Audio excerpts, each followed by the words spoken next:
ఎవరితో అమ్మ తెలుగు తెలుగు తెలుగు కరెక్టే. రేడియో మిర్చిలో ఎక్కువ ఇంగ్లీష్లో మాట్లాడుతున్నానని ఓ 2 దెబ్బలేసి తీసుకొచ్చారు సార్.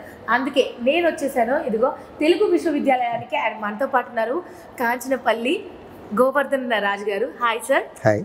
సార్ అనాలా ఉపాధ్యాయులు అనాలా? ఉపాధ్యాయులు అంటే తెలుగులో ఉంటుంది, కాకపోతే సంబోధనం కాదు.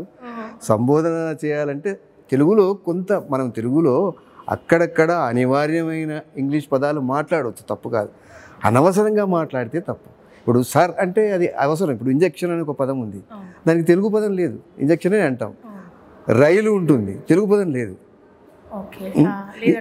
లేదు, పొగబండి అంటాం, కానీ అది ఆక్వర్డ్, మనం అందరి ముందర సహజంగా ఉండదు. సహజంగా కూడా ఉండాలి కదా, భాషలో ఎదుటి వ్యక్తికి అర్థం కావాలి మనం ఏమంటున్నాము అని. కాబట్టి కొన్ని అక్కడక్కడ అవసరమైనవి. ఆపరేషన్ థియేటర్ అంటాం, దాన్ని తెలుగులో చెప్పలేము. దాని ఆపరేషన్ శస్త్రచికిత్సాలయము అనాలి. నిజానికి అది సంస్కృతం, తెలుగు కాదు అది. అయినా అది దానికి సరైన శస్త్రచికిత్సాలయముకు వస్తావా అని మనం అడగలేము ఎవరిని. అడిగితే వారికి అర్థం కాదు, వ్యావహారిక భాషలా ఉండదు. కాబట్టి అనివార్యమైనటువంటి ఇంగ్లీష్ పదాలు అక్కడక్కడ వాడుకోవడం తప్పేం కాదు, వాడుకోవచ్చు. ఇప్పుడు ఎలాగో ఇప్పుడు రేడియో మిర్చిలో రేడియో పాటల కంటే ఎక్కువగా క్లాస్ రూమ్ లాగా నాతో పాటు మా స్టూడెంట్స్ అందరూ ఉన్నారు. అందరు వింటున్నారు కదా, సైలెంట్గా కూర్చోండి. ఓకే, సో మా స్టూడెంట్స్ అందరూ, మా లిజనర్స్ అందరూ పద్ధతిగా కూర్చుంటారు. అసలు తెలుగు గురించి మనం మాట్లాడుకుందాం. సార్, తెలుగు భాష అప్పటికి ఇప్పటికీ ఎంత మారింది, లేకపోతే ఎంత విలువ పెరిగిందా, లేకపోతే మాట్లాడడం తగ్గించేశారా, ఏం జరుగుతుందంటారు బయట? కదమ్మా, అప్పటికి ఇప్పటికీ అంటే ఎప్పటికీ అంటే ఎప్పటి నుంచి తీసుకోవడం? ఇప్పుడు తెలుగు, నేను తెలుగు మీడియం స్టూడెంట్, తెలుగులో మాట్లాడతా హ్యాపీగా. ఇప్పుడు అందరు ఎక్కువ ఇంగ్లీష్ మీడియంలో చదవాలి, ఇంగ్లీష్కి ఇంపార్టెన్స్ ఎక్కువ అని నడుస్తుంది. అది దాని గురించి అంటే మనకు స్వాతంత్రం రాకముందు అప్పటి నుంచా మీ అర్థం? అన్ని అంటే ఒక 20 సంవత్సరాల క్రితం. ఓకే, 20 సంవత్సరాల నుండి మనం చూసినట్టయితే అంతకు ముందు తెలుగు పైన అభిమానం ఉన్నవాళ్ళు చాలామంది ఉండేవాళ్ళు. ఒక కుటుంబంలో దాదాపుగా తెలుగు కుటుంబాలలో పోతన పద్యం ఒక్కటైనా రాని వాళ్ళు ఎవరు లేరు 20 సంవత్సరాల క్రితం. అప్పుడు నాకు గుర్తున్నంత వరకు మేము విద్యార్థులుగా ఉన్నప్పుడు, ఇంకా కొంచెం ముందు తీసుకుంటే, ఎందరో విద్యార్థులు శ్రీశ్రీ అభిమానులు అని చెప్పుకునేవాళ్ళు. శ్రీశ్రీ అభిమానులు అని చెప్పుకోవడం ఒక ప్యాషన్గా ఉండేది. తెలుగు సాహితీవేత్తల మీద వాళ్ళని గురించి, ఇప్పుడు సినిమా హీరోలకు, సినిమా కథానాయకులకు మేము అభిమానులు అని చెప్పుకోవడం ప్యాషన్ అన్నట్టుగానే అప్పుడు అట్లా ఉండే వాతావరణం ఉండే. ఇటీవలి కాలంలో విజయవాడలో ఒక ఇంటర్వ్యూలో ఒక అమ్మాయిని, ఇంజనీరింగ్ చదువుతున్న అమ్మాయిని, ఆ శ్రీశ్రీ విగ్రహాన్ని చూపించి, ఇది ఎవరిది అమ్మ అంటే తెలియదు సార్ అన్నది. అంటే ఆ పరిస్థితికి క్రమక్రమంగా వచ్చింది. దీనికి కారణాలు ఏమిటి అంటే అనంతమైన కారణాలు ఉన్నాయి. ముఖ్యంగా కొన్ని ఇంగ్లీష్ పదాలు నేను చెప్పాను అక్కడక్కడ వాడుకోవచ్చు. అడ్వాన్స్ సైన్స్ అండ్ టెక్నాలజీ అనేది వచ్చిన తర్వాత, ఈ ఇంటర్నెట్ ఇదంతా బాగా డెవలప్ అయిన తర్వాత ఇంగ్లీషు యొక్క అనివార్యత పెరిగింది. అయితే ఇంగ్లీషు అవసరమైనప్పుడు వాడుకోవచ్చు, అందులో కూడా తెలుగును చేర్చే అవకాశం మనకు ఉన్నది. తెలుగులో కూడా సాఫ్ట్వేర్ అది చేస్తున్నారు. అయినప్పటికీ ఇది ఇంటర్నేషనల్గా ఉన్నటువంటి భాష కాబట్టి కొన్ని అవసరాలకు దాన్ని వాడుకోవాల్సి వస్తున్నది. అయినా విద్యార్థులు ఇప్పుడు తమిళనాడులో ఉన్నటువంటి భాషా స్పృహ చూస్తే మనం సిగ్గుపడాల్సిన అవసరం ఉన్నది. వాళ్ళకి ఎంత భాషా స్పృహ ఉన్నదంటే తమిళంలోనే మాట్లాడితే వాళ్ళ జవాబు చెప్తారు. మన దగ్గర తెలుగు వాళ్ళలో అటువంటి చైతన్యం ఇంతవరకు లేదు. ఈరోజు మనం రేపటి రోజు ఆగస్టు 29, 1863 ఆగస్టు 29 రోజు గిడుగు రామ్మూర్తి గారు జన్మించారు. ఆయన తెలుగు ఈ అప్పటి మీరు అన్నారు ఇంతకుముందు, ఇంకా అంతకంటే పాత ఉన్నటువంటి తెలుగు భాష ఒక వ్యవహారిక భాష, ఒక గ్రాంధిక భాష అని రెండిటి మధ్యన సరైనటువంటి భేదంతో ఉండేది. గ్రాంధిక భాష రాసినప్పుడు ఎట్లా రాసేవాళ్ళంటే, అతడు అడవి నుండి వచ్చాను, నేను భోజనము చేసి తిని, నేను భోజనము చేసిన తర్వాత రుచికరంగా ఉన్నదని ఆ భోజనము చేసిన గృహిణిని మెచ్చుకుంటుని, ఇట్లా రాసేవాళ్ళు. ఇట్లా రాస్తే ఈ ఎయిడ్స్ అన్నాడు. ఎయిడ్స్ ఆయన ఇంగ్లీషు మన విద్యాధికారిగా వచ్చి ఆయన ఏమన్నాడంటే, అరే ఇదేంటి మీరు ఒక తీరు మాట్లాడతారు, ఒక తీరు రాస్తారు, ఈ తేడా ఏమిటి? అసలు ఎట్లా మాట్లాడతారో అట్లా రాయరాదా, ఎట్లా రాస్తారో అట్లా మాట్లాడరాదా, అదెందుకు తీసుకురారు మీరు అని ఎయిడ్స్ ప్రశ్నించారు. అప్పుడు మన గిడుగు రామ్మూర్తి గారికి ఇంతకుముందు చెప్పాను, 1863 ఆగస్టు 29 రోజు జన్మించారు ఆయన. ఆ జన్మదినాన్నే మనం భాషా దినోత్సవం జరుపుకుంటున్నాం. ఆయన వ్యవహారిక భాషోద్యమానికి ఈ మాటలతో స్ఫూర్తి పొంది ఆయన నిజమే మరి ఈ రచనా భాష ఒక రకంగా ఉండడం, మాట్లాడే భాష ఒక రకంగా ఉండడం, ఈ తేడా ఉండకూడదని ఆయన మొదలుపెట్టాడు. వ్యవహారిక భాష మొదలుపెట్టడం తర్వాత అనేక పరిణామాలు జరిగినాయి. ఆ కాలంలో జరిగి తర్వాత ఆంధ్ర పండిత భిషక్కుల భాషా భేషజము అని ఒక పుస్తకం రాశాడు. మళ్ళీ ఒకసారి చెప్పరా? ఆంధ్ర పండిత భిషక్కుల భాషా భేషజము అంటే భిషక్కు అంటే వైద్యుడు అని అర్థం. ఆంధ్ర పండితులు యొక్క వాళ్ళ ఆంధ్ర పండితుల యొక్క ఆంధ్ర అంటే అక్కడ తెలుగు అర్థంలో వాడాడు. వాళ్ళ భాషా భేషజం ఎట్లా ఉన్నది, దాని మీద ఎన్ని పరిణామాలు జరిగాయని చెప్పాడు. అందులో మనకు జయంతి రామయ్య పంతులు అని ఒక ఆయన ఉన్నాడు. ఆంధ్ర నేను అనుకుంటాను సాహిత్య పరిషత్తు సారస్వత పరిషత్తు పేరుతో ఆయన ఒక సంస్థ నడిపాడు. ఆయన ఖచ్చితంగా గ్రాంధిక భాషావాదానికి సపోర్ట్ చేశాడు. గ్రాంధిక భాష అనేదే అవసరం. వ్యవహారిక భాష అంటే ఒక్కొక్క ప్రాంతంలో ఒక్కొక్క ప్రజలు ఒక్కొక్క పద్ధతిలో మాట్లాడతారు. మరి అందరూ ఒకే భాష ఇట్లా మాట్లాడతారు. కాబట్టి రిటర్న్ అంటే లిఖిత భాష ఒక స్పష్టమైన భాష ఉండాలని ఆయన వాదం. కానీ దీనికి ఈయన వ్యతిరేకించి వ్యవహారిక భాష వల్ల ప్రయోజనాలు ఏమిటి అవన్నీ తన పాండిత్యంతో అశేషమైనటువంటి విజ్ఞానంతో మెప్పించి ఆయన చివరికి వ్యవహారిక భాషావాదాన్ని గెలిపించాడు. ముందర కందుకూరి వీరేశలింగం పంతులు గారు ఆయన కూడా సంప్రదాయ భాషకు ఆయన మద్దతు ఇచ్చాడు. కానీ తర్వాతి కాలంలో క్రమంగా మారి ఆయన కూడా వ్యవహారిక భాష వైపు వచ్చిన తర్వాత పూర్తిగా అప్పటి ఆ పద్ధతి మారిపోయింది. అందరూ కూడా దీనికి మద్దతు ఇచ్చారు. ఆ విధంగా వ్యవహారిక భాష వచ్చింది. గిడుగు రామ్మూర్తి పంతులు గారి గురించి విశ్వనాథ సత్యనారాయణ గారు ఏమన్నారంటే ఈయనను అర్థం చేసుకోలేక మనం చాలా కోల్పోయినాము అన్నారు. తర్వాత ఇంకొక ఆయన మహానుభావుడు ఉన్నాడు. ఆయన ఏమన్నారు, చెల్లపిల్లి వెంకట శాస్త్రి గారు. ఆయన ఏమన్నారంటే మనకున్న బిరుదులన్నీ పరిత్యజించి గిడుగు రామ్మూర్తి గారు అనుగ్రహిస్తే మళ్ళీ పునఃసంగ్రహించాలి అన్నారు. అంటే ఆ విధంగా తెలుగు భాషకు ఆయన సేవ చేశారు. కాబట్టి ఆగస్టు 29ని మనం తెలుగు భాషా దినోత్సవంగా జరుపుకుంటున్నాం. ఈరోజు నేను చాలా మాట్లాడడం కంటే ఎక్కువ చాలా తెలుసుకోబోతున్నాను.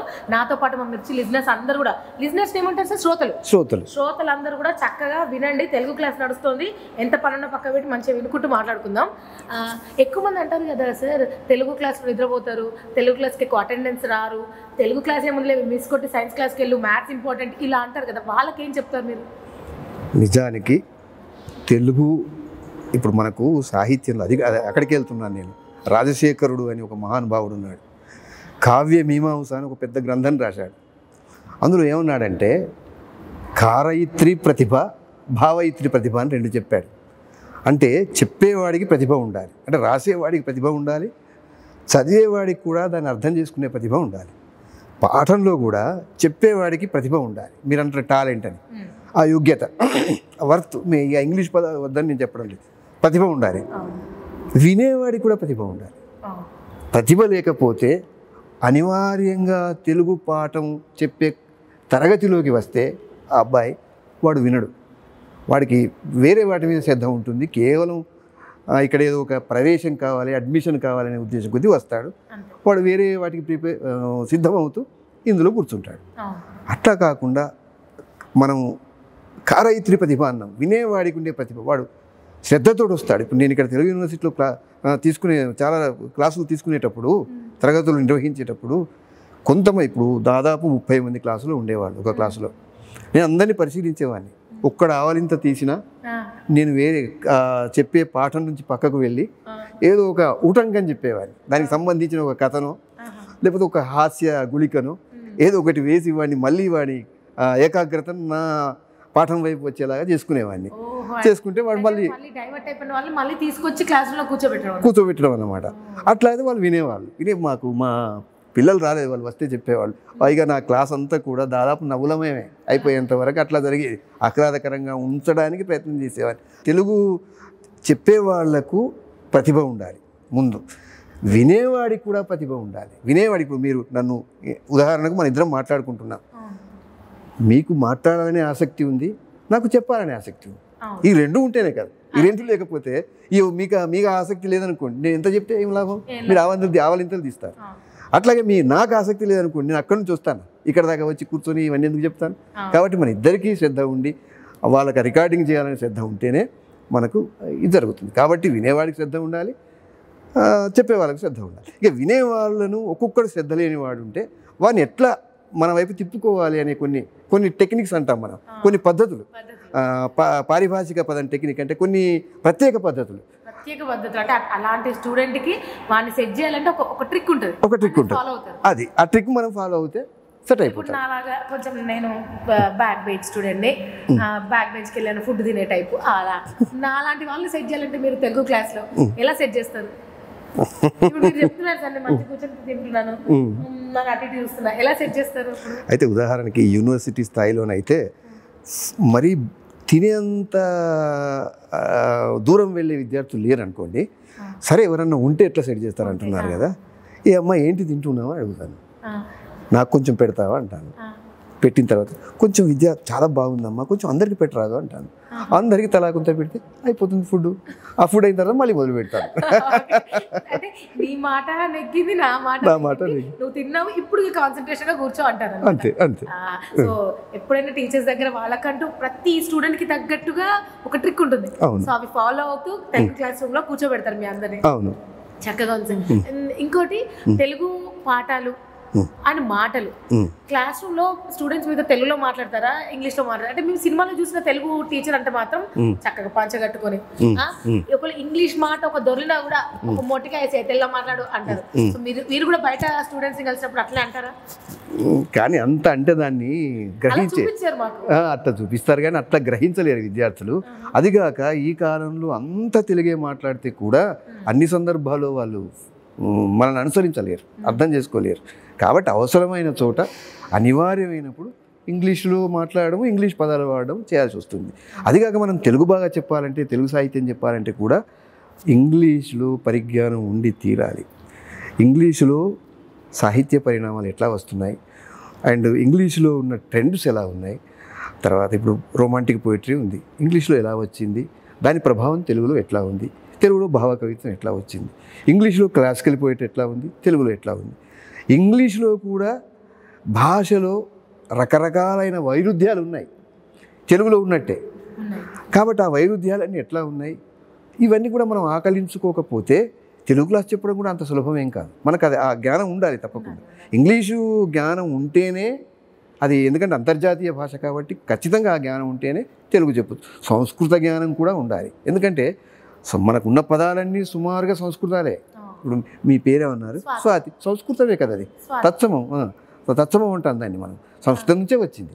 ఇట్లా ఇప్పుడు నా పేరు సంస్కృతమే, అందరి పేరు కూడా దాదాపుగా గణేష్ అంటే సంస్కృతమే, అందరి పేర్లు కూడా దాదాపుగా సంస్కృతం ఉంటాయి. అచ్చ తెలుగు పదాలు చాలా తక్కువ ఉంటాయి, ఏదో మల్లయ్య ఎల్ల ఇలాంటి పదాలు ఉంటాయి.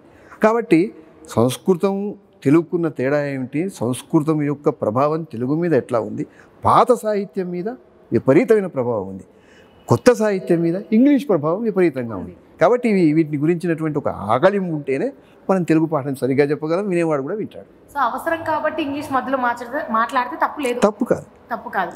అలా అని అవసరం లేని దగ్గర కూడా ఇంగ్లీష్ దూర్చడం తప్పు. నేను నిన్న టాక్ చేశాను, నేను గుడ్ స్టూడెంట్ కదా, వెరీ గుడ్ స్టూడెంట్. అండ్ ఇంకొక విషయం సార్, మా రేడియో మిర్చిలో తెలుగు భాష దినోత్సవం సందర్భంగా తెలుగు మాట్లాడే వాళ్ళే కాదు, పరదేశీయులు అంటే వేరే దేశం వాళ్ళు కూడా తెలుగు ఇష్టంగా వచ్చి నేర్చుకున్న వాళ్ళ మాటలు కూడా ఇంటర్వ్యూ తీసుకున్నాం మేము. సో వాళ్ళు చక్కగా తెలుగు రాయడము, మాట్లాడడము అవన్నీ చేస్తున్నారు. అంటే పక్క దేశాల వాళ్ళకుంది మన భాష అన్న ప్రేమ, మన వాళ్ళు ఎందుకని తక్కువ చేస్తున్నారు, తక్కువ మాట్లాడుతున్నారు. ఇది మళ్ళీ స్టూడెంట్స్ అనే కాదు, పేరెంట్స్ కూడా ఇంగ్లీష్ మీడియం ఇంట్లో ఇంగ్లీష్లోనే మాట్లాడాలి, మీ మ్యామ్ చెప్పింది, ఇలా అవుతుంది. అది ఒక రకమైన వ్యామోహం, ఒక రకమైన బలహీనత. అయితే దాన్ని కూడా మనం కొంత శాస్త్రీయంగా ఆలోచించాలి. ప్రపంచవ్యాప్తంగా వస్తున్న పరిణామాలు ఎట్లా ఉన్నాయి. ఈరోజు అమెరికాకు వెళ్ళడం అంటే ఎగిరి గంతేసి అమెరికాకు పోతున్నారు, తల్లిదండ్రులందరూ కూడా అదే విధంగా సిద్ధమవుతున్నారు. అమెరికా పోవాలంటే ఏం చదవాలి, లేకపోతే అబ్రాడ్ అదే విదేశాలకు వెళ్ళాలంటే ఏం చదవాలి, ఫలానాది చదవాలి. ఆ చదవడానికి మరి ఏం కావాలి, ఇంగ్లీష్ కావాలి. ఇంగ్లీష్ స్కూల్లో తీసుకుపోవాలి వాళ్ళు. ప్రభుత్వం నిర్వహించే అనేక పాఠశాలలు ఆంగ్ల మాధ్యమం లేదు, తెలుగు మాధ్యమే ఉంది. ఇప్పుడు ప్రభుత్వాలు కూడా ఆలోచిస్తున్నాయి. కాబట్టి ప్రైవేట్ పాఠశాలకు వాళ్ళకి తీసుకెళ్ళి అట్లా ఇంగ్లీష్ మీద అటువంటి మోజు. తర్వాత ఇంకొకటి కూడా ఒక రకమైన బానిసత్వం ఇది ఏమిటంటే, ఇంగ్లీష్లో మాట్లాడితే గొప్ప, ఇంగ్లీష్లో జవాబు చెప్తే గొప్ప అని ఒక భావం మన లోపల ఉన్నది, చాలా ఎక్కువ మందిలో ఉన్నది. ఇంగ్లీష్ రాకపోతే నామోసి అనే భావం ఉన్నది. అంటే సార్ నేను ఇలా నడుచుకుంటే కొంచెం జరగరా అంటే జరగరు, ఎక్స్క్యూజ్ మీ అయ్యా అని అడుగుతారు. అప్పుడు అర్థం ఓహో నేను ఇంగ్లీష్లో అడుగుతూనే వీళ్ళు జరిగేటట్టున్నారని వాళ్ళ కోసం నేను మాట్లాడాల్సి వస్తుంది. అయితే ఇలాంటివి కూడా ఇప్పుడు ఎక్స్క్యూజ్ మీ అనే దానికంటే క్షమించండి కొంచెం జరగండి అంటే నాటకీయంగా ఉంటుంది కదా, అట్లా అనలేము మనం. ఈ ఎక్స్క్యూజ్ మీ అనేది తప్పదు మనకు, కొన్ని తప్పని పరిస్థితుల్లో ఉపయోగించవచ్చు. కానీ కొంతమంది ఏం చేస్తారంటే నేను బాగా టాక్ చేసిన ఆయన లిజన్ చేయలేదు ఇట్లా మాట్లాడుతుంటారు. అది అనవసరమైన పదాలను తీసుకొచ్చి ఇక్కడ పెడతారు. దానివల్ల మనకు తెలుగు భాషకు నష్టమే తప్పితే లాభం లేదు. కాబట్టి అనవసరమైన పదాలను వెంటనే పరిత్యజించాలి, తప్పని పరిస్థితిలో ఉన్న పదాలను ఉపయోగించాలి. ఓకే, సో ఇప్పుడు ఇక్కడ మాట్లాడాము. నాకు మీ క్లాస్ రూమ్లోకి వెళ్ళి మీరు పాఠాలు చెప్తుంటే నాకు వినాలనిపిస్తుంది. సో ఈరోజు రేడియో మిర్చిలో నాతో పాటు మా లిజనర్స్ కాదు శ్రోతలందరినీ కూడా తీసుకొని మీ క్లాస్ రూమ్కి వస్తాను, కూర్చుంటాను. మీ తెలుగు పాటలు ఈరోజు మేమందరం వింటాం. తప్పకుండా సార్. ఓకే, మేమందరం క్యూలో వచ్చేస్తూ ఉంటాం. ఫాలో.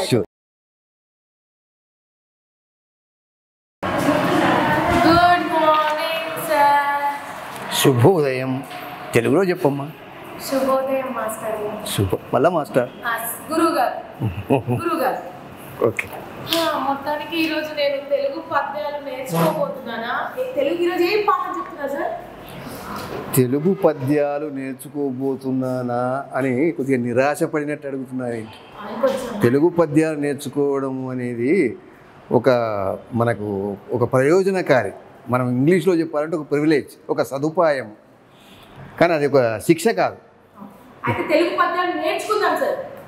అది సో నాతో పాటు మా వాళ్ళందరూ వింటారు. ఈ రోజు మనం తెలుగు పద్యం నేర్చుకోబోతున్నాము. ఓకే, చెప్పండి. మనకి తెలుగులో మొట్టమొదటి రచనగా భావించేది మహాభారతం.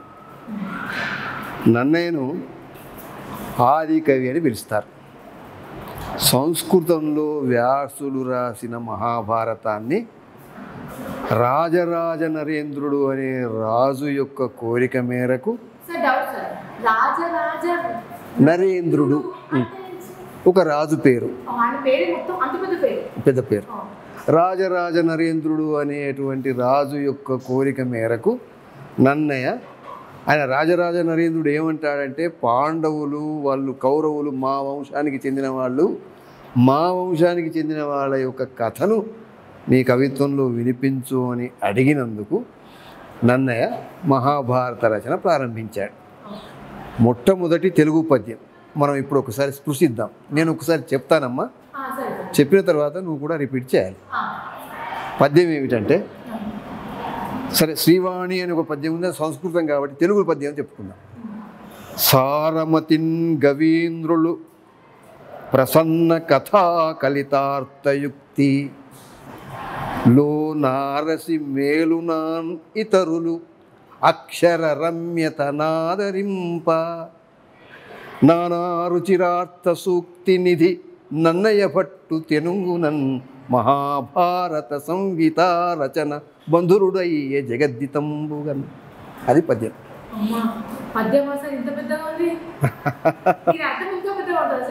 ఏం పట్టదు, చాలా సింపుల్గానే ఉంటుంది. అంటే ముందు అర్థం తెలుసుకున్న తర్వాత నువ్వు కూడా చదవాల్సి ఉంటుంది, ఈ పద్యం నోటికి చెప్పాల్సి ఉంటుంది ఈరోజు. అయితే ఏమిటంటే ఈ పద్యం నన్నయ్య మహాభారతం రాస్తూ మహాభారతము ఏ విధంగా ఉండబోతున్నది, ఎవరెవరు మహాభారతాన్ని ఏ విధంగా తీసుకుంటారు, అందులో ఉన్నటువంటి విశిష్టత ఏమిటి అనేది చెప్తున్నారు. సారమతిన్ గవీంద్రులు ప్రసన్న కథాకలితార్థయుక్తి అన్నాడు. అంటే సారమతులైనటువంటి కవులందరూ కూడా మహాభారతంలో ఉండేటువంటి ప్రసన్నమైన కథా సంవిధానాన్ని ఆస్వాదిస్తారు. అంటే స్టోరీ ఎట్లా చెప్పారు అనేదాన్ని ప్రసన్నంగా ఎట్లా చెప్పారో ఆస్వాదిస్తారు. లో నారసి చూడ మేలు, లో నారసి చూసినటువంటి వాళ్ళు అంటే అంతరార్థాన్ని గమనించి దాన్ని ఆనందిస్తారు. ఇతరులు అక్షర రమ్యత, ప్రసన్న కథాకలితార్థయుక్తి ఏమో కవులు చూస్తారు, సారము తెలిసిన కవులు చూస్తారు. ఇతరులు సాధారణమైన వాళ్ళు, మనలాంటి వాళ్ళు. ఉదాహరణకి అంటే శబ్దాలను విని మనం సినిమాల్లో ట్యూన్ విని సంతోషిస్తాం. పాట తెలియకపోయినా ప్రాగ్దిశవీనియ పైన దినకర మయూక తంత్రుల పైన పాట ఉంది కదా, ఆ పాట అర్థం చాలామందికి తెలియదు, కానీ ఆ ట్యూన్ విని సంతోషిస్తాం. అట్లా ఇతరులు అక్షరరమ్యతను ఆదరిస్తారు. ఇట్లా నానా రుచిరార్థ సూక్తి నిధి నన్నయ్య భట్టు అంటే నానా విశేషమైనటువంటి అర్థములు అర్థం చేసుకున్నటువంటి నిధి లాంటి నన్నయ్య భట్టు తెలుగులో మహాభారత సంహిత రచన బంధురుడయ్య. మహాభారతం అనేటువంటి ఈ కావ్యాన్ని రాయడానికి పూనుకున్నాడు అని చెప్తున్నాడు అన్నమాట. కాబట్టి మహాభారత ప్రారంభంలో చెప్పినటువంటి పద్యం. ఈ పద్యాన్ని నిజానికి మా కాలంలో దివాకర్ల వెంకటావధాని గారు, శ్రీనారాయణ రెడ్డి గారు పాఠాలు చెప్పే కాలంలో తెలుగు చదివే వాళ్ళు ఎవరికైనా ఈ పద్యం వచ్చేది, ఖచ్చితంగా వచ్చేది. మరి ఇప్పుడు తెలుగు చదివే వాళ్ళకి ఎంతకు వస్తుందో తెలియదు నాకు. అయితే మీరు ఈ పాఠం నన్ను ప్రత్యేకించి నా క్లాస్కు వచ్చి వింటున్నావు కాబట్టి నువ్వు ఖచ్చితంగా ఈ పద్యం నేర్చుకోవాలని నేను కోరుతున్నాను. సరే. సారమతిన్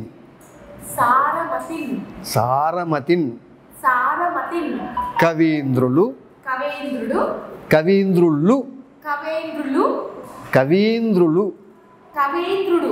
దు కాదమ్మా లు కవీంద్రులు ప్రసన్న కథాకలితార్థ యుక్తి కథా కలితార్థ యుక్తి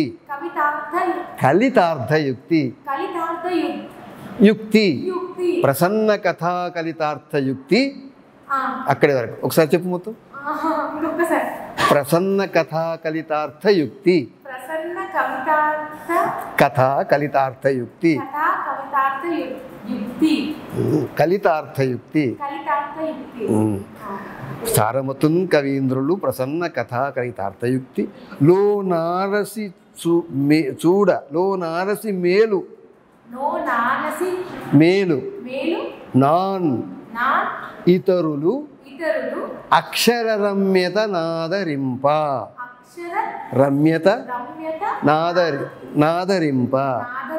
అక్షరరమ్యతను ఆదరింప అని ఆదరింప. నానా రుచిరార్థ సూక్తినిధి నానా రుచిర అర్థ సూక్తి నిధి నానా రుచిరార్థ సూక్తి నిధి. ఒకసారి చెప్పు, నేను చెప్తాను రాయ్. నానా రుచిరార్థ సూక్తి నిధి రుచిరార్థ సూక్తి నిధి నన్నయ్య భట్టు తెనుంగునన్ తెలుగు అని రెండు అంటాం కదా, తెనుంగు అంటున్నాడు. తెనుంగునన్ మహాభారత సంహిత రచన బంధురుడయ్యే దూకు జటా పెట్టాలి, బాగు పెట్టకూడదు. బంధురుడయ్యే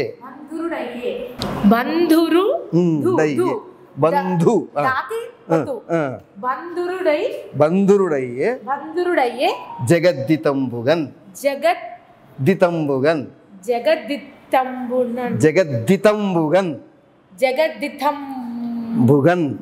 అంటే జగము యొక్క క్షేమాన్ని కోరుకుంటూ అని అర్థం అన్నమాట.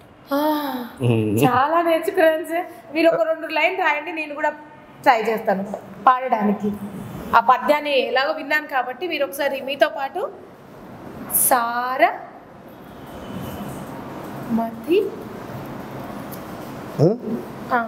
సారమతిన్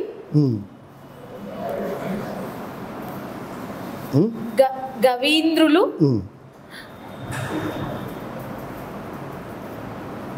పాకి రావద్దు కదా సార్, ఇది ప్రసన్న కథ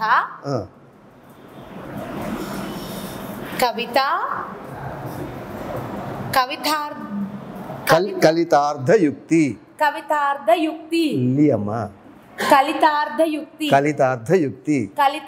ఇది మొత్తం చెప్పు ఒకసారి.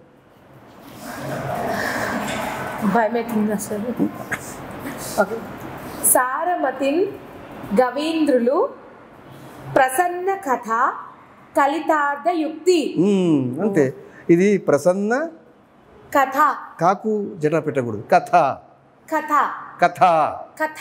కథా కలితార్థయుక్తి. కథా కవితార్థయుక్తి. ఓకే.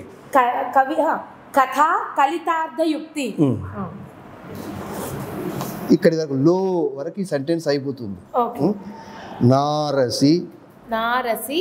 మేలు. మేలు. నాన్. నాన్. ఇతరులు. ఇతరులు. అక్షర. అక్షర. రమ్యత. రమ్యత. నాదరింప. నాదరింప అంటే ఆదరించా అన్నది. ఇప్పుడు చెప్పు. నారసి మేలు నాన్ ఇతరులు అక్షర రమ్యత నాదరింప. ఇక్కడ నుంచి ఓకే. సారమతిన్ గవీంద్రులు ప్రసన్న కథ కలితార్థయుక్తిలో నారసి మేలు నాన్ ఇతరులు అక్షర రమ్యత నాదరింప. Very good. నా నా రుచిరార్థ సూక్తి నిధి నన్నయ భట్టు తెనుంగునన్. తినుంగునన్. తెనుంగు. తెనుంగునన్. ఓకే. తెనుంగునన్. తెనుంగునన్. నారసి. నా రుచిరార్థ సూక్తి. ఇక్కడ నుంచి చెప్పాలి. నా రుచిరార్థ. నానా రుచిరార్థ సూక్తి నిధి నన్నయ భట్టు తెనుంగనన్. తెనుంగునన్. తెనుంగునన్. ఇక్కడ నుంచి. ఇక్కడ నుంచి ఇక్కడ నుంచి చెప్పలేవు. ఓకే. సారమతిన్ గవీంద్రులు ప్రసన్న కథ కలితార్థయుక్తిలో. యుక్తి అక్కడికి ఆపాలి. లో కాదమ్మా. నానా రుచిరార్థ ప్రసన్న కథా కలితార్థ యుక్తి లో నారసి. ఓకే. ప్రసన్న కథ కలితార్థయుక్తి లో నారసి మేలు నాన్ ఇతరులు అక్షర రమ్యత నాదరింప నానా రుచిరార్థ సూక్తి నిధి నన్నయ్య భట్టు తెనుంగునన్. తెనుంగునన్. చివరి లైన్ రాయనా? పైన రాస్తా. మహాభారత సంహిత రచన. సంహిత రచన. రచన బంధురుడయ్యే. బంధువు. బంధురు. బంధురు. డయ్యే. డయ్యే. జగద్దితంబుగన్. జగద్దితంబుగన్. జగద్దితం. జగద్దితంబుగన్. జగద్దితంబుగన్. ఇది ఒకసారి చెప్పు చివరి లైన్. మహాభారత సంహిత రచన బంధురుండయ్యే. బంధురుండయ్యే. బంధురుడయ్యే. బంధురుడయ్యే జగద్దితంబుగన్. రైట్. ఇక్కడ చెప్తావా ఒకసారి? మీతో పాటు కలిపి చెప్తాను. మీరు చెప్పండి, నేను ట్రై చేస్తాను. సారమతిన్ గవీంద్రులు. నేను చెప్పినట్టు చెప్పైతే. సారమతిన్ గవీంద్రులు ప్రసన్న కథా కలితార్థయుక్తి. ప్రసన్న కథ కలితార్థయుక్తి లో నారసి మేలు నాన్ ఇతరులు. లో నారసి మేల్ నాన్ ఇతరులు అక్షర రమ్యత నాదరింప. అక్షర రమ్యత నాదరింప. నానా రుచిరార్థ సూక్తి నిధి. నానా రుచిరార్థ సూక్తి నిధి నన్నయ భట్టు తెనుంగునన్. నన్నయ భట్టు తెనుంగునన్. మహాభారత సంహిత రచన. మహాభారత సంహిత రచన బంధురుడయ్యే జగద్దితంబుగన్. బంధురుడయ్యే జగద్దితాంబుగన్. జగద్దితంబుగన్. జగద్దితంబుగన్. Very good. Thank you so much sir. Very good. ఈరోజు మొత్తానికి ఒక పద్యం నేర్చుకున్నా. యా. స్వాతి, ఇప్పుడు కొన్ని పదాలు చెప్తాను, బోర్డు మీద రాయాలి. అంటే ఆ పదాలను సరిగ్గా రాయగలుగుతావా లేదా? ఒక పద్యం నేర్చుకున్నావు కదా, అంటే నీకు నేపథ్యం ఉంటేనే నేర్చుకుంటావు కదా. అదే విధంగా కొన్ని పదాలు చెప్తాను, రాయగలవో లేదో చూద్దాం. పూజా భాజకము. పూజా భాజకము. పూజా భాజకము.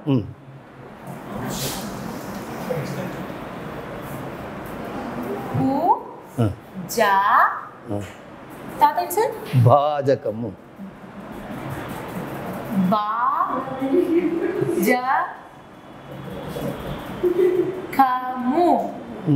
మూడు తప్పులు పోయినాయి. నేను ట్రై చేస్తాను. పూజ భాజకము. ఇంకా రెండు తప్పులు ఉన్నాయి. పూజా ఇంకా ఒక తప్పు ఉంది. భాజకము. Very good, very good. Telugu student అనిపించుకున్నాను. నెక్స్ట్ చెప్పండి సార్, రాసేస్తాం. వింధ్యావాసిని. వింధ్యావాసిని.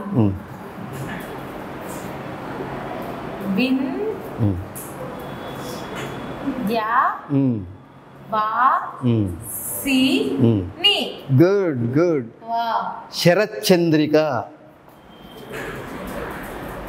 శరత్ చంద్రిక. తప్పులు పోయినాయి. ఒకటి, రెండు. మళ్ళీ ఇవ్వండి. శరత్చంద్రిక. శరత్ అంటే షా. శరత్ చంద్రిక. Yeah, correct. అయితే దీన్ని కొంచెం కలిపి రాస్తాం మనం. ఎట్లా? చంద్రిక. ఈ రెండు కలుపుతాం. శరత్ చంద్రిక. తాకు శరత్. ఎట్లా కలుపుతాం సార్? అది ఏమవుతుందంటే చా అవుతుంది. కలిస్తే సంధిలో సరిగ్గా రాయొచ్చు. ఇట్లా అవుతుంది. చంద్రిక. ఈ తాకు చా కలిసి సంధి ప్రకారము ఇది మిగులుతుంది అన్నమాట. ఇది కలిసి శరత్ చంద్రిక అవుతుంది. ఎత్తు ఉండదమ్మా. శరత్ చంద్రిక. అది కరెక్ట్, కరెక్ట్. చాలా దీర్ఘం లేదు. దీర్ఘం పెట్టావా ఇప్పుడు? పూర్తిగా పెట్టాలి. పెట్టకూడదు. చాంద్రిక కాదు, చంద్రిక. చంద్రిక. అన్ని సగం సగం రాస్తున్నా కదా సార్, నేను పూర్తిగా రాయట్లేదు. అవును. సో పాస్ అయినట్టుగా. ఇంకొకటి రాస్తావా చివరిగా? విజ్ఞానధనుడు. విజ్ఞానధనుడు.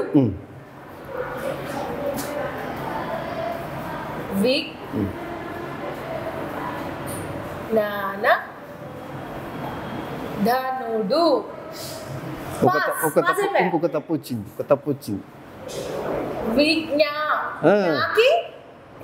కాదు.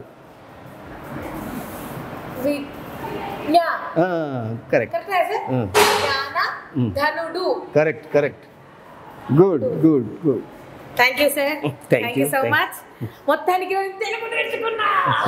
కృష్ణదేవరాయల కాలం నుంచి ఇప్పటి వరకు మన ఎన్టీఆర్ గారు వీళ్ళందరూ చెప్పే ఒక తెలుగు పద్యం ఉంటుంది. అదే లాస్ట్కి దేశ భాషలందు తెలుగు లెస్స ఆ పదం నాకు వచ్చు, కానీ అసలు పద్యం నాకు రాదు. మన గోవర్ధన్ రాజు గారు చెప్తారు. సార్ మీరు చెప్పండి, ఇప్పుడు మేము విని నేర్చుకుంటాం. తెలుగదేలయన్న దేశంబు తెలుగు ఏనుగండ తెలుగు వల్లకుండ ఎల్ల ఋషులు గురువ ఎరుగరే భాషాడి దేశ భాషలం తెలుగు లెస్స. దేశ భాషల యందు అంటే ఇప్పుడు కొత్తగా తెలుగు లెస్స అంటున్నారు, దాని అర్థం ఏంటి సార్? ఏంటంటే ఉన్న అటువంటి భాషలన్నిటికంటే మన మాతృభాష అయిన తెలుగే మధురమైనది. గొప్ప లెస్స అంటే మంచిది, గొప్పది. కాబట్టి తెలుగే గొప్పదైనది. Telugu Italian of the East అన్నారు కదా, అంటే అంత మధురమైన భాష తెలుగు. అదంతా భాష అంటే అచ్చులతో అందకూడదు. సంగీతానికి చాలా యోగ్యమైన భాష. వేరే భాష కంటే ఎక్కువ సంగీత యోగ్యత తెలుగు భాష ఉంటుంది. కాబట్టి దేశ భాషలకు తెలుగు లెస్స అంటే మన తెలుగు భాష అంత లెస్సది, అంత గొప్పది. ఆనాడు మొదలు శ్రీనివాసుడు అన్నాడు, జనని సంస్కృతం సకల భాషలను అన్నాడు. కృష్ణదేవరాయలు అదే పద్యం యొక్క భావాన్ని కొంచెం మార్చి ఈ రకమైన పద్యం. మన అన్నగారు ఎన్టీఆర్ కూడా ఆయన తరచుగా సినిమాల్లో తర్వాత సభలో ప్రసంగాల్లో కూడా అప్పుడప్పుడు ఈ పద్యం పాడుతున్నారు. మన ప్రేక్షక రంజకంగా చెప్పేవాడు.